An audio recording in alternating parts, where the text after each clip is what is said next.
ఐదో మాటగా నాకు ఇచ్చిన ఈ సమయాన్ని బట్టి, దేవుడు నాకు ఇచ్చిన సమయాన్ని బట్టి, అలాగే దైవ సేవకుడు దైవకుడి కుటుంబానికి సంఘానికి హృదయపూర్వకంగా నా కృతజ్ఞతాస్తుతులు చెల్లిస్తున్నాం. నాకైతే ఏ యోగ్యత లేదని నిజముగా యేసుక్రీస్తు పాదముల దగ్గర ఒప్పుకుంటున్నాను. తండ్రి, నాయన ఈ సమయంలో కొద్దిగా ప్రార్థన చేసుకొని ఐదో మాటగా నీ పాద సన్నిధికి వస్తుండగా నన్ను జ్ఞాపకం చేసుకోండి నాయన. నీ బోరగా వాడుకొని నువ్వు నోరు తెరుము, నేను నిన్ను నింపుతానన్నావు అయ్యా. నీ మహాకృప చేత నేను నాయన చెప్పడానికి కొద్ది సమయం దైవసేవకుడు నాకు ఇచ్చిన సమయాన్ని సద్వినియోగం చేసుకోవడానికి మాతో ఏం మాట్లాడుతున్నావో అయ్యా మాటలు మా హృదయంలో ఉంచుకొని మేము ముందుకు వెళ్ళడానికి సహాయం చేయమని మా ప్రభు మా రక్షకుడు నిత్యము నీ శిలువ రక్తంలో కడిగి ఈ సమయాన్ని పరిశుద్ధపరిచి నన్ను బలపరిచి చెప్పించమని మా ప్రభు అయిన యేసుక్రీస్తు వారి పరిశుద్ధ నామ పేరట ప్రార్థిస్తున్నాం తండ్రి, ఆమేన్. ఐదవ మాటగా యోహాను సువార్త 19:28.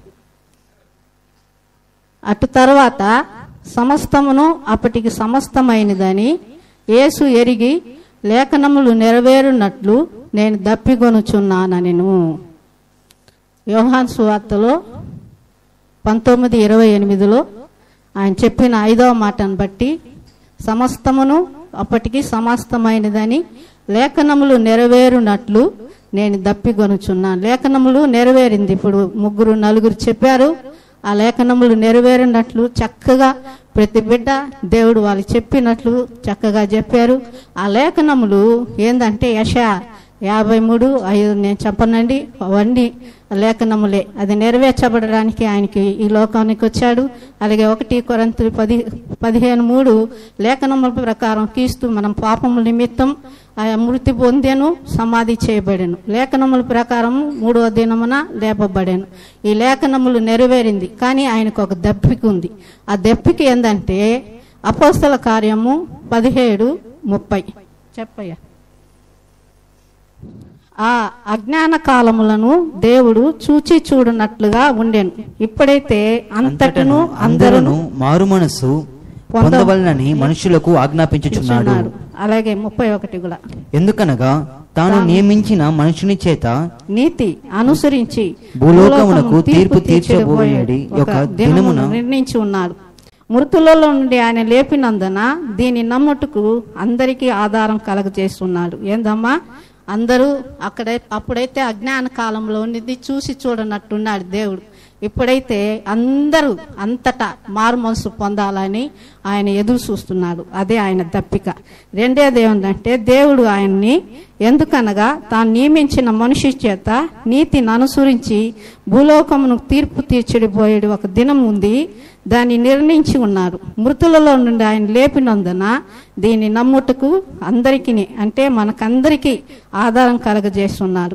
నీతి యావత్ ఇలా జరగాలని నేను వచ్చున్నాడని ఒక దగ్గర యేసు చెప్పున్నాడు. మనకు మాదిరికరంగా ఆయన ఈ లోకానికి వచ్చాడు. మనం ఎందుకున్నంటే ఆయన నీతి నిమిత్తం ఈ లోకానికి వచ్చాడు. దానికే ప్రతి ఒక్కరు దప్పికొనుచున్నాడు ఆయన. ప్రతి ఒక్కరూ ఆయన ఎందుకు ఈ లోకానికి వచ్చాడు అది ఎరగాలి. ఎందుకంటే ఆయన మృతులో తీర్పు తీర్చబోయే ఒక దినం ఉంది. ఆ దినం ప్రతి ఒక్కరూ తీర్పు నుంచి తప్పించబడాలని ఆయన దప్పికొనుచున్నారు. అది ఒకరు కాదు, ఇద్దరు కాదు, కుటుంబం అంతా కూడా. ఒక కుటుంబంలో తల్లిదండ్రులు బిడ్డలు ఉంటారు.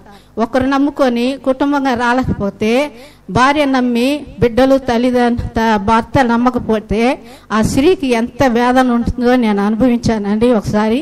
అలాగే భర్త నమ్మకొంచి బిడ్డలు నమ్మకపోతే అది ఎంత వేదన పడుతుందో ఆ వాళ్ళ తల్లిదండ్రులు తెలుసండి. అలాగే దేవుడు కూడా మనం అందరినీ పాప క్షమాపణ పొందాలి. ఆయన నిజమైన దేవుడుగా ఈ లోకానికి వచ్చాడు. మన పాపములంతా ఆయన శిలువలో మోసాడు. ఆయన మరణం ఉంది, ఒక తీర్పు ఉంది. ఆ తీర్పులో ఎవరు తీర్పు పొందకూడదని ఆయన ప్రతి ఒక్కరూ రక్షింపబడాలని, అంతటా అందరూ మారు మనసు పొందాలని ఆయన ఈ లోకానికి వచ్చాడు. లేఖనం ప్రకారం మృతి పొందాడు, లేఖనం ప్రకారం సమాధి చేయబడాడు, లేఖనం ప్రకారం మరలా లేచాడండి. లేచిందే మనం గుర్తెరగాల.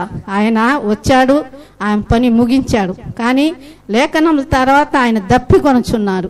ఎందుకు దప్పికొనుచున్నారంటే మనమంతా రక్షింపబడాలని, మనందరూ తీర్పులో పడకూడదని, అందరూ ఆయన ముందు నిలబడినప్పుడు ఈ ఉగ్రత నుంచి తప్పించబడాలని ఆయన దప్పికొనుచున్నాడంట. ఏది దప్పిక? మనమందరం దప్పిక, మనమందరం మన బిడ్డల కొరకై మనం దప్పికొని ఉండాలి. ఆయన ఎలాగైతే దప్పికొని ఉన్నాడో మనం కూడా ఆయన రాకడ కొరకు ఎదురు చూడాలి. అది ఎలాగంటే ఆయన తీతుకు రాసిన పత్రిక 3వ అధ్యాయంలో నేనే చెప్తానండి. అనగా మహాదేవుడును మహారక్షకుడును మన యేసుక్రీస్తు మహిమ యొక్క ప్రత్యక్షత కొరకు ఎదురు చూచుచు ఈ లోకంలో స్వస్థ బుద్ధితోనూ నీతితోనూ భక్తితోనూ బ్రతుకుచుండవలనని మనకు బోధించుచున్నాడు. అది దప్పిక. మనము రక్షింపబడ్డామండి. రక్షింపబడిన తర్వాత ఆయన కొరకు ఎదురు చూడాలి. ఆయన ఎవరంట? మహారక్షకుడు, మహాదేవుడు. ఆయన మహిమ యొక్క ప్రత్యక్షత కొరకు ఎదురు చూడాలంట. ఈ లోకంలో స్వస్థ బుద్ధితోనూ నీతితోనూ భక్తితోనూ బ్రతుకుచుండప్పుడే మనము ఆయన ముందు చక్కగా నిలబడతాం. ఆయనలో యుగాలు జీవిస్తాం. అలాగే తీతు 3:14 కూడా ఆయన సమస్తమైన దుర్ముతి నుండి మనల్ని విమోచించి సత్క్రియలను భక్తి ప్రజలను తన కోసరము పవిత్రపరుచుకొని తన సొత్తుగా చేసుకున్నట్టుకు తను తాను మన కొరకు అర్పించుకున్నాను. ఏందమ్మా? తను తాను మన కొరకు అర్పించుకున్నాడు. ఎంత ప్రేమమ్మ! ఆ ప్రేమను మనం రుచి చూచి ఎరగాలంటే ఒకరు చెప్పేది కాదు, నేను చెప్పేది కాదమ్మా. ప్రతిరోజు బైబిల్ చదవండి. ఆదికాండం 1వ వచనం నుంచి నేను ప్రతి ఒక్కరికి అదే చెప్తాను, ప్రతిసారి అదే చెప్తాను. ఆదికాండం 1వ వచనం నుంచి ప్రకటన గ్రంథం ఆఖరి వచనం వరకు ప్రతిరోజు దైవ సేవకుడు కదా అదే చెప్తాడు. ప్రతిరోజు వాక్యం చదవాలి. అలాగే మనకు సంఘ సావాసం ఇచ్చున్నాడు, సంఘం ఇచ్చున్నాడు. దైవ సేవకుడు ఎల్లప్పుడూ మనకు అందుబాటులో దైవ సేవకుడు ఉన్నాడు. మనం ప్రార్థన చేయనప్పుడు చేస్తారు. అలాగే మనం రావాలా, సంఘ సావాసంలో కలుసుకోవాలి. అలాగే ప్రార్థనలో మన కుటుంబంలో ఎవరికి రక్షణ లేదో వాళ్ళ కొరకు మనం ఆయన ఎట్ట దప్పికొనిగి ఉన్నాడో మనం కూడా అనుక్షణం వాళ్ళ కొరకు దప్పికొనిగి ఆయన సన్నిధిలో మొరపెట్టాలి. ఆయన ఎందుకంటే మహాదేవుడుగా ఉండి కూడా ఈ లోకానికి మన కొరకు వచ్చాడు, మన కొరకు ప్రాణం అర్పించాడు. మనం నీతిగా పరిశుద్ధంగా పవిత్రంగా మనం జీవించినప్పుడంట ఆయనలో తీసుకొని పోవడానికి ఆయన వచ్చాడు. ఆయన కొరకు మనం ప్రత్యక్షత కొరకు ఎదురు చూస్తూ ఉండాలి. ఆయన ఎప్పుడు వస్తాడా? మన ఇంట్లో ఎన్నో అవసరస్తాయి, ఎన్నో బాధలు వస్తాయి, ఎన్నెన్నో మన ఇరుకులు ఇబ్బందులు బాధలు వస్తాయి. కానీ ఆయన ఏమంటున్నాడు? నన్ను చూడండి, నేను అనుభవించాను. ఎందుకంటే ఆయన మానవుడిగా వచ్చాడు ఈ లోకానికి. మానవుడిగా 100%గా మానవుడిగా అనుభవించాడు. 30 సంవత్సరాలు ఒక తల్లిదండ్రులకు వినయ విధేయతగా దేవుడికి వినయ విధేయతగా జీవించాడు. ఆజ్ఞ వచ్చింది, 3.5 సంవత్సరం సువార్త చెప్పాడు. ఆ 3.5 సంవత్సరంలో సువార్త చెప్పి ఆ శిలువలో 7 మాటలుగా మనం పంచిచ్చాడు. ఆ 7 మాటలు ప్రతి సంవత్సరం మనం జ్ఞాపకం చేసుకుంటున్నాం.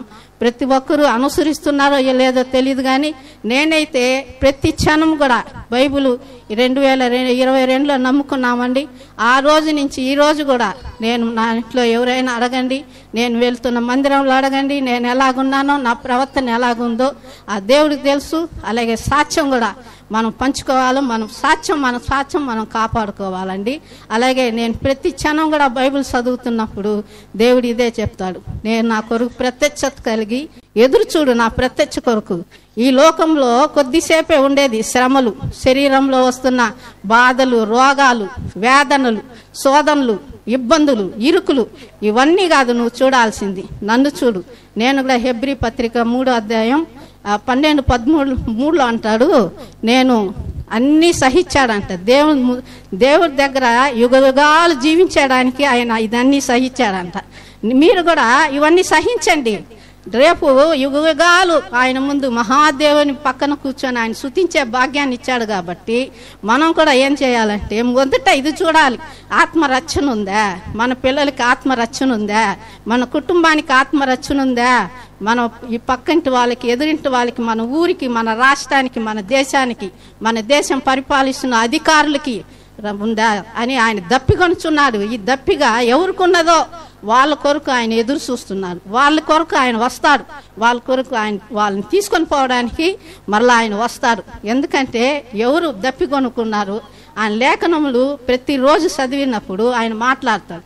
ప్రతిరోజు మనం ధ్యానించినప్పుడు ఆయన మాట్లాడతాడు. మనం మాట్లాడింది మనకు అర్థం అవ్వాలంటే సంఘానికి రావాలి. సంఘానికి వస్తే దైవ సేవకుడి ద్వారా మనతో మాట్లాడతాడు. అది వదిలేసి ఇంట్లో కూర్చొని నేను ప్రార్థన చేస్తున్నాను, వాక్యం చదువుతున్నాను, దేవుడు నాతో మాట్లాడుతున్నాడు అంటే కుదరదండి.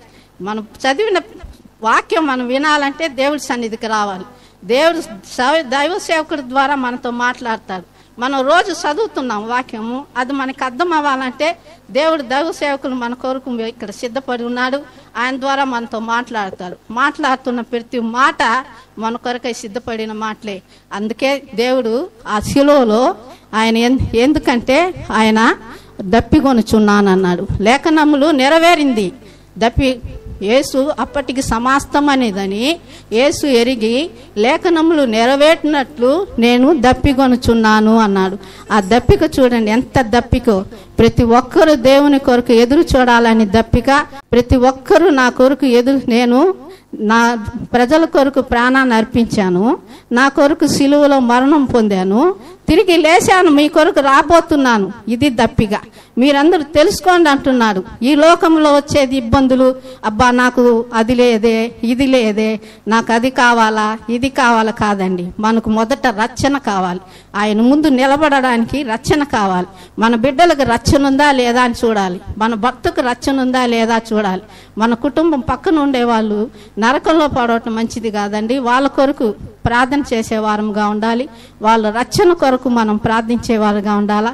వాళ్ళు కూడా వీళ్ళైతే యవనస్తులు చక్కగా వాళ్ళు కూడా సువార్త చెప్పేవాళ్ళుగా ఉండాలా. వాళ్ళ దేవుడు ఆయన ప్రేమ అంత గొప్పదిగా ఉందినండి. ఎందుకంటే సమస్త దుర్మితి నుండి మనల్ని విమోచించడానికంట ఆయన మన కొరకు తీసుకొని పోవడానికి ఆయనే అర్పించుకున్నాడంట. ఎవరికి ఉందండి ఈ అర్పణ? మనకేమన్నా మన కుటుంబంలో ఉన్న వాళ్ళకే ఒక్కసారి ఏదో క్షమిస్తాం, రెండోసారి ఏందిరా ఊరికి నెట్ చేస్తుంది అనుకుంటాం. కానీ ఆయన మహాదేవుడుగా ఉండి మహారక్షకుడుగా ఉండి మన కొరకు ఈ లోకానికి వచ్చాడండి. మానవుడుగా వచ్చాడు. ఎందుకంటే పాపం ఇష్టానికి పెరిగిపోతుంటే మనం పాత నిబంధన చదువుతున్నప్పుడు మనకు తెలుస్తుంది పాపం ఎంత విపరీతంగా పెరుగుతుందో. అదే వస్తుంది అంటారు. ఈ రోజుల్లో కూడా ఆయన ఎత్తబడే కాలంలో కూడా యేసు ఒక దగ్గర చెప్తాడు, నేను ఎత్తబడే కాలంలో కూడా పాపం పెరిగిపోతా ఉందని.